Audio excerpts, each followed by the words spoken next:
یہی البرائن القاتیہ،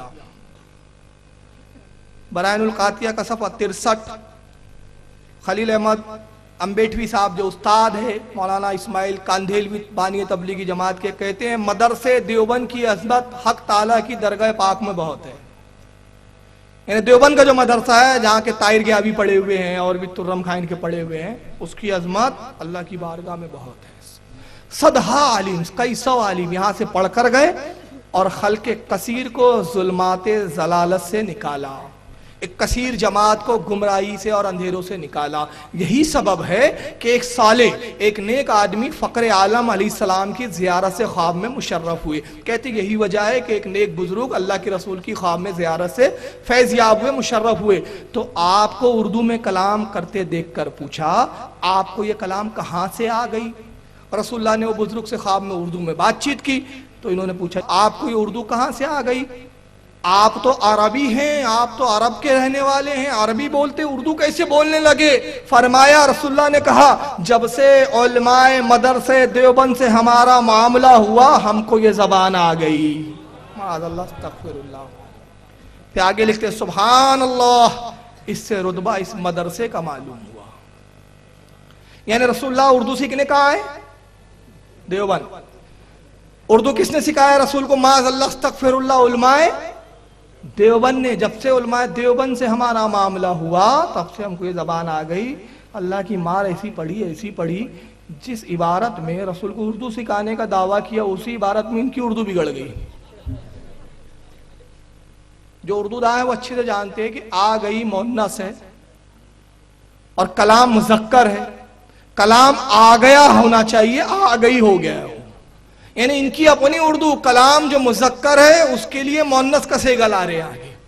تو ان کی اپنی اردو کے ٹھکانے نہیں اور یہ رسول اللہ کو اردو سکھا رہے ہیں. تو رسول اللہ کہتے ہیں جب سے علماء مدرسے دیوبند سے ہمارا معاملہ ہوا، جب سے ہم ان کے ساتھ آنے بیٹھنے اٹھنے لگے، ہم نے ان سے اردو زبان سیکھ لی. معاذ اللہ. مگر عقیدے کا دوگلا پن دیکھے. ایک کتاب تقویۃ الایمان اٹھائیے، اس میں صفحہ 100 پر لکھا جاتا ہے کہ رسول اللہ تو مر کر مٹی میں مل گئے. تو وہاں نبی مر کر مٹی میں مل جاتے ہیں. جب نبی کی عظمت کی بات آتی ہے، جب سنی رسول اللہ سے امداد طلب کرتے ہیں تو کہتے ہیں ارے رسول سے مانگو مت، رسول کو آواز مت دو، رسول تو مر کر مٹی میں مل گئے. مگر جب علماء دیوبند کا مقام بتانا ہو، جب مدرسے دیوبند کا مقام بتانا ہو تو نبی زندہ بھی ہو جاتے ہیں، دیوبند آ کے اردو بھی سیکھنے لگ جاتے ہیں. معاذ اللہ. آگے انشاءاللہ. اب میں عرض کرنا یہ چاہتا ہوں 2-3 بات، پھر آگے میں بات اسپیڈ سے بڑھاؤں گا. اور رسول اللہ صلی اللہ علیہ وسلم کی اردو تو جانے دیجئے، نبی پاک صلی اللہ علیہ وسلم کا تو عالم یہ ہے. ایک مرتبہ آپ نے چند صحابہ کو جمع کیا، ارشاد فرمایا میرے فلاں صحابی تم فلاں ملک کی طرف جاؤ، تبلیغ کرو، دین اسلام پھیلاؤ. اے فلاں صحابی تم فلاں دین ملک کی طرف جاؤ، اے فلاں صحابی تم فلاں ملک کی طرف جاؤ. صحابہ اکرام عرض کرتے یا رسول اللہ جن ملکوں کی طرف آپ ہمیں بھیج رہے ہیں وہاں کی زبانیں مختلف ہیں، ہماری زبانیں الگ ہیں، ہم اپنی زبان ان کو سمجھا نہیں سکتے، وہ ہماری زبان سمجھ نہیں سکتے. اللہ کے نبی ہم کیسے وہاں جا کے تبلیغ کریں؟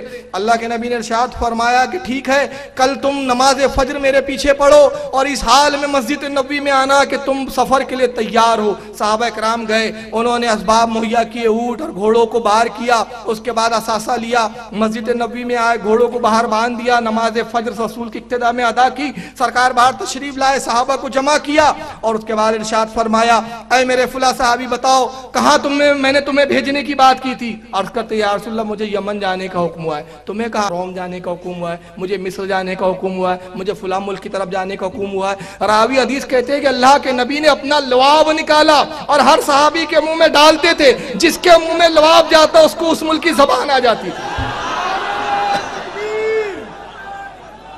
نعرہ رسالت، نعرہ رسالت، علماء اہل سنت. تو ہمارا نبی وہ ہے. اب تھوڑے نعرے کم کریں، وقت کم ہے میرے پاس، باتیں زیادہ ہیں. ہمارا نبی وہ جو لعاب دے دے تو زبان عطا کر دے، جس کا سکھانے والا پروردگار الرحمن علم القرآن خلق الانسان علمہ البیان. مگر اردو سکھانے کے لیے دیوبند بلا رہے ہیں نبی کو. بدبخت اور اس کے بعد بھی ان کی توحید بچی ہے، رسالت کا ان کا جو ہے احترام بچا ہوا ہے۔ اور آگے آئیے رسول اللہ جاتے ہیں، صحابہ اکرام موجود ہے، ایک اونٹ دیوانہ ہو گیا ہے، اونٹ جس کو دیکھتا ہے کاٹنے کو دوڑتا ہے، کھانے کو دوڑتا ہے۔ صحابہ عرض کرتے یہ اونٹ دیوانہ ہو گیا، اللہ کے نبی اس کے قریب مت جائیے۔ اللہ کے نبی ارشاد فرماتے مسکراتے ہوئے، میرے صحابیوں مجھے جانے دو، دنیا کی ہر چیز، جانور ہو یا چرند ہو یا پرند ہو، حیوانات ہو یا نباتات ہو، ہر کوئی جانتا ہے کہ میں اللہ کا نبی ہوں، سوائے شریر انسانوں کے اور شریر جناتوں کے، یہ مجھے نقصان نہیں پہنچائیں گا۔ اور راوی حدیث کہتے اللہ کے نبی گئے، اونٹ کے قریب پہنچے، اپنا دست مبارک، اپنا ہاتھ مبارک اس کی پیشانی پہ سہلانے لگے، اونٹ فرما برداروں کی طرح جھکا اور آپ کے قدم نازمین کو چاٹنے لگا۔ پھر اونٹ نے آپ کے کان کے قریب اپنے منہ کو لایا، کچھ آوازیں نکالی، کچھ اپنی آوازیں میں اس نے کہا۔ اللہ کے رسول نے فرمایا اس اونٹ کا مالک کون ہے؟ ایک صحابی آگے بڑھتے یا رسول اللہ میں ہوں اس اونٹ کا مالک۔ فرمایا یہ تمہاری شکایت کر رہا ہے، یہ اونٹ تمہاری شکایت کر رہا ہے، یہ کہہ رہا ہے یا رسول اللہ میں دیوانہ نہیں ہوں، میں پاگل نہیں ہوں، میں مجنون نہیں ہوں، میں کاٹتا نہیں ہوں کسی کو بلا وجہ۔ معاملہ یہ ہے کہ جب میں جوان تھا انہوں نے مجھ پر بوجھ لا دے، مجھے سفروں میں لے جاتے، مجھ پر بوجھ ڈھوتے، اب میں بوڑھا ہو گیا ہوں تو یہ گھر میں کاٹنے کی فکر میں ہے، کہہ رہے تھے کہ کاٹ کے کھا جاؤ، تو میں نے اپنی جان بچانے کے لیے پاگل پن کا سونگ رچا رکھا ہے۔ اللہ کے نبی نے فرمایا یہ اونٹ سچ کہہ رہا ہے؟ وہ صحابی کہتے ہیں یا رسول اللہ اس نے سچ کہا، کچھ دنوں پہلے میرا بیٹا کہہ رہا تھا کہ ابا جان اب یہ اونٹ بوڑھا ہو گیا ہے، بوجھ نہیں اٹھا سکتا، کاٹ پیٹ کے کھا پی کے صاف کرو۔ اسی دن سے اس نے پاگل پن کا سونگ رچا لیا، تب سے ہم نے اس کو چھوڑ دیا کہ جو جاتا ہے تو یہ کاٹ کھاتا ہے۔ تو اللہ کے نبی نے فرمایا کہ یہ زندہ رہنا چاہتا ہے، یہ زندگی کو پسند کرتا ہے، اے میرے صحابی کہے تو میں تجھے اس کی قیمت دے دوں۔ وہ کہتے ہیں یا رسول اللہ ویسے بھی ہمارے کام کا نہیں ہے، ہم آپ کو تحفتاً نظر کرتے ہیں۔ سرکار کو انہوں نے ہبا کر دیا۔ اللہ کے نبی نے اس کی لگام پکڑی، فرمایا اے اونٹ جا تو آزاد ہے، جنگل میں جا، کوئی جانور تجھے نقصان نہیں پہنچائیں گا، جو چاہے چر، جو کھانا ہے کھا، تو آزاد ہے۔ راوی حدیث صحابہ اکرام کہتے ہیں کہ رسول اللہ کے کان کے قریب پھر اونٹ نے آواز نکالی، پھر منہ کو لایا، کچھ جملے کہے، اونٹ کی آنکھوں میں آنسو ٹپکنے لگے اور رسول اللہ کی آنکھوں میں بھی آنسو تھے، رسول بھی رونے لگے۔ صحابہ اکرام عرض کرتے ہیں اس نے ایسا کیا کہہ دیا جس کے سبب آپ رو رہے ہیں؟ یہ بھی رو رہا ہے۔ اللہ کے نبی فرماتے جانتے ہو یہ کیا کہہ رہا ہے؟ یہ کہہ رہا ہے یا آج آپ نے مجھے آزاد کیا ہے، میں اللہ کی بارگاہ میں دعا کرتا ہوں قیامت کے دن اللہ آپ کی امت کو گناہوں سے آزاد کر دے، جہنم سے آزاد کر دے۔ یہ اونٹ ہے جو نبی سے کلام کر رہے ہیں، نبی اونٹوں کی بھی بات جانتے ہیں، جانوروں کی بھی بات جانتے ہیں، اور یہی نہیں نبی بات جانتے ہیں، یہ کمال نہیں ہے۔ اب میں رخ بدل رہا ہوں، کسی کی زبان جاننا کمال نہیں، کسی کی بولی جاننا کمال نہیں، کمال تو یہ ہے کہ بے زبانوں کو زبان عطا کر دینا۔ اور میرا رسول وہ جو بے زبانوں کو زبان عطا کرتا ہے، یقین نہیں آتا اپنے جد اعلیٰ ابو جہل سے پوچھو، تمہارا جد اعلیٰ کنکریہ لایا تھا نبی کے پاس، محمد میرے ہاتھ میں کیا ہے؟ نبی نے کہا کمال یہ نہیں ہے کہ میں یہ بتا دوں تیرے ہاتھ میں کنکریاں ہیں، کمال نبوت کا یہ ہے کہ جو تیرے ہاتھ میں ہے وہ خود کہے کہ میں کیا ہوں۔ اس نے جیسی مٹھی کھولی کنکریوں نے کلمہ پڑھنا شروع کر دیا۔ تو ہمارا نبی تو ایسا زبان کا جاننے والا اور ایسا اللہ نے پڑھایا، محبوب میں نے تجھے پڑھایا تو پوری کائنات کو پڑھائیں گا، سارے کائنات کا معلم بنا کر بھیجا، اور ایسا معلم کہ بے زبانوں کو بھی تو پڑھاتے ہوئے اور بلواتے ہوئے نظر آئیں گا۔ مگر ان بدبختوں کا عقیدہ دیکھیں آپ، رسول اردو سیکھنے دیوبند آئے، اور یہی نہیں بدبختی کا عالم یہ ہے، یہ سنے تذکرۃ الرشید، رشید احمد گنگوئی، الیاس کاندھلوی کے پیر صاحب کے حالات پر، عاشق الہی میٹھے کی کتاب، اس کتاب کی جلد نمبر 1 صفحہ 46 پر لکھا جاتا ہے، سنیے کیا لکھا جاتا ہے۔ اعلیٰ حضرت کی بھاوج، اعلیٰ حضرت کون؟ مولانا احمد رضا فاضل بریلوی نہیں، غلط فہمی میں مت رہے آپ، ہمارے ہاں تو ایک اعلیٰ حضرت ہے، ان کے بت قدوں میں بہت سے اعلیٰ حضرت چھپے پڑے ہیں۔ مولانا حاجی امداد اللہ جو رشید احمد گنگوئی، اشرف علی تھانوی، قاسم نانوتوی کے پیر صاحب تھے، ان کو یہ حاجی امداد اللہ صاحب کو اعلیٰ حضرت کہتے ہیں۔ یہ الگ بات ہے کہ ہم سے پوچھتے ہیں کہ سب حضرت یہ اعلیٰ حضرت بریلی میں کہاں سے آ گئے؟ ان کے گھروں میں خود اعلیٰ حضرت چھپے بٹے ہوئے۔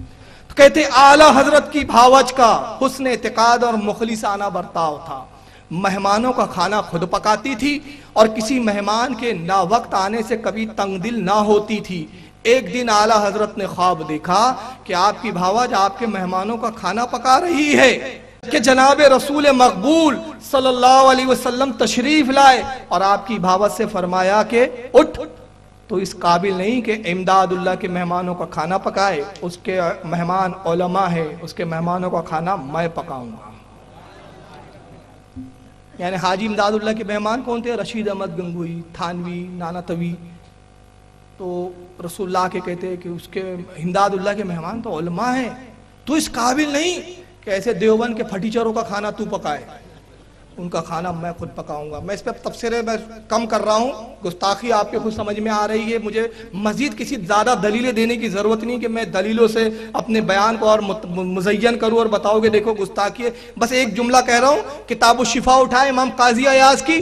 امام قاضی عیاض وہ امام وقت کے جلیل و قدر، کتاب الشفا مارکۃ الآراء عربی میں ان کی کتاب 2 جلدوں پر، جس کے بارے میں ابن تیمیہ غیر مقلدوں کا متشدد مولوی وہ بھی لکھتا ہے کہ علامہ امام قاضی عیاض وہ تھے جن کی اتباع اور پیروی کی جاتی ہے، جن کی اتباع اور پیروی کی جاتی ہے۔ مسلم علی کتاب الشفا میں کہتے ہیں، بیان فرماتے کہ اگر کسی نے کہا کہ رسول اللہ کے کپڑے گندے تھے وہ کافر ہو گیا۔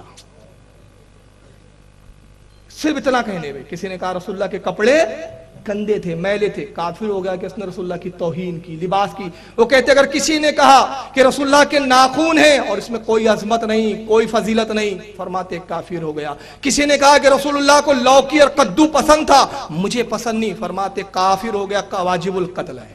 تو آپ اندازہ لگائیے، جو نبی کی پسندیدہ چیز کی توہین کرے، نبی کو لوکی پسند تھی، قدو جو رسول کو پسند، تو رسول کی پسندیدہ چیز کے بارے میں جس نے کہا مجھے پسند نہیں، امام قاضی عیاض فرماتے ہیں ایسا کافر ہوا من شکا فی کفرہ و عذابہ فقط کفر، ایسا کافر جو اس کے کفر اور عذاب میں شک کرے وہ بھی کافر۔